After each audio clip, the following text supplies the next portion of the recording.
Alamy Camp Funston Flu Ward, 1918. Private Harry Underdown was a brave man who had returned to the Western Front after being injured in action, but he did not succumb to a bullet wound or a bomb blast.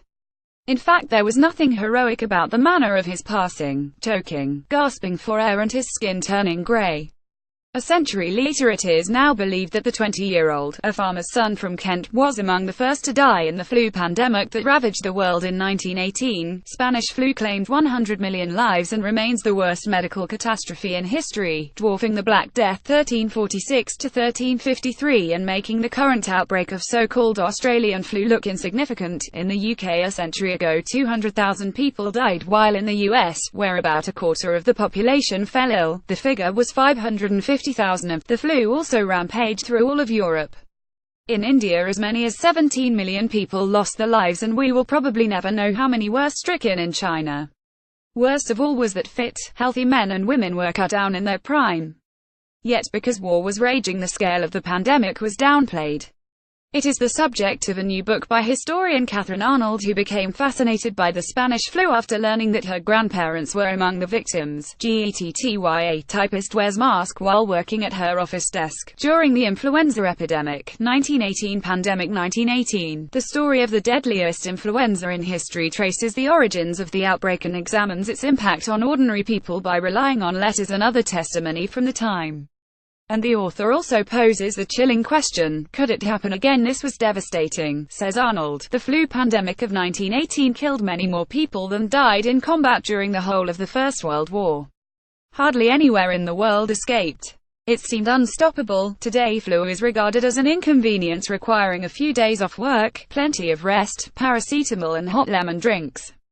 But it has a long history, with records of flu outbreaks dating back to Roman and Greek times. The name influenza was first used in about 1500 when the Italians introduced the term to describe diseases they believed were influenced by the stars.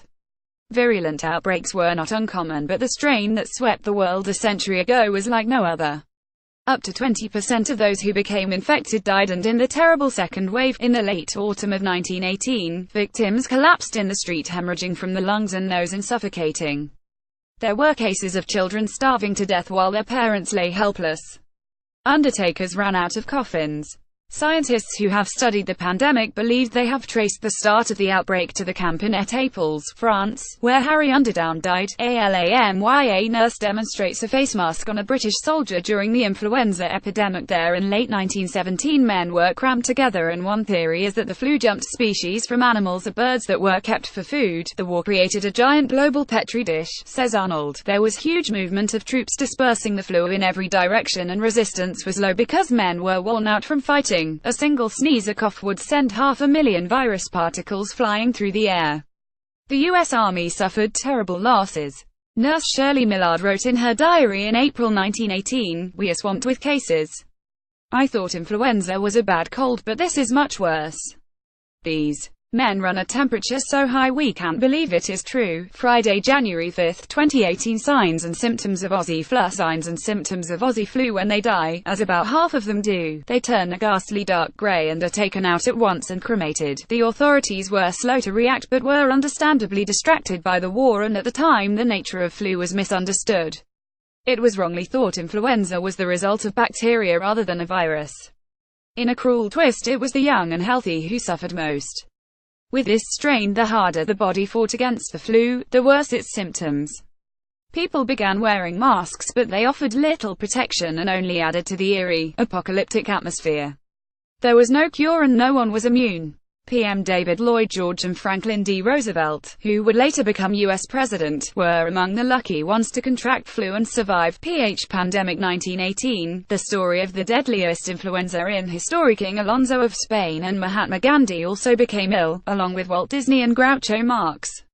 Spain was badly affected and the name Spanish flu stuck. In one famous cartoon, the flu was depicted as a skeletal woman wearing a death mask and flamenco dress.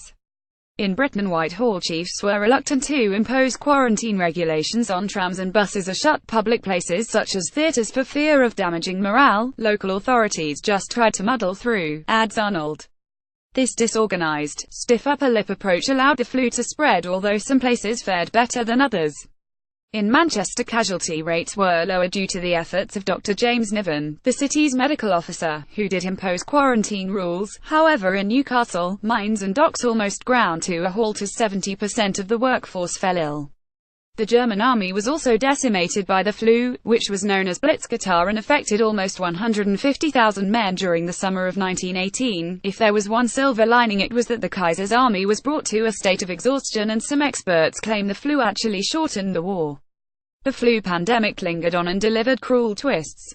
One of the last fatalities of the year was William Leaf Robinson, 23, who had won a Victoria Cross for becoming the first pilot to shoot down a German Zeppelin. Armistice Day celebrations, which brought tens of thousands of people together, also caused a spike for author Catherine Arnold, but in the aftermath of the war, the battle fought on the home front against flu was largely forgotten by most, save a handful of scientists. Experts now know that the strain was H1N1, which is a relative of later outbreaks including avian flu.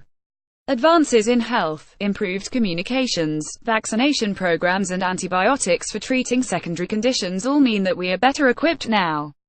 But flu is a cunning enemy, always lurking in the background and constantly probing out our weaknesses.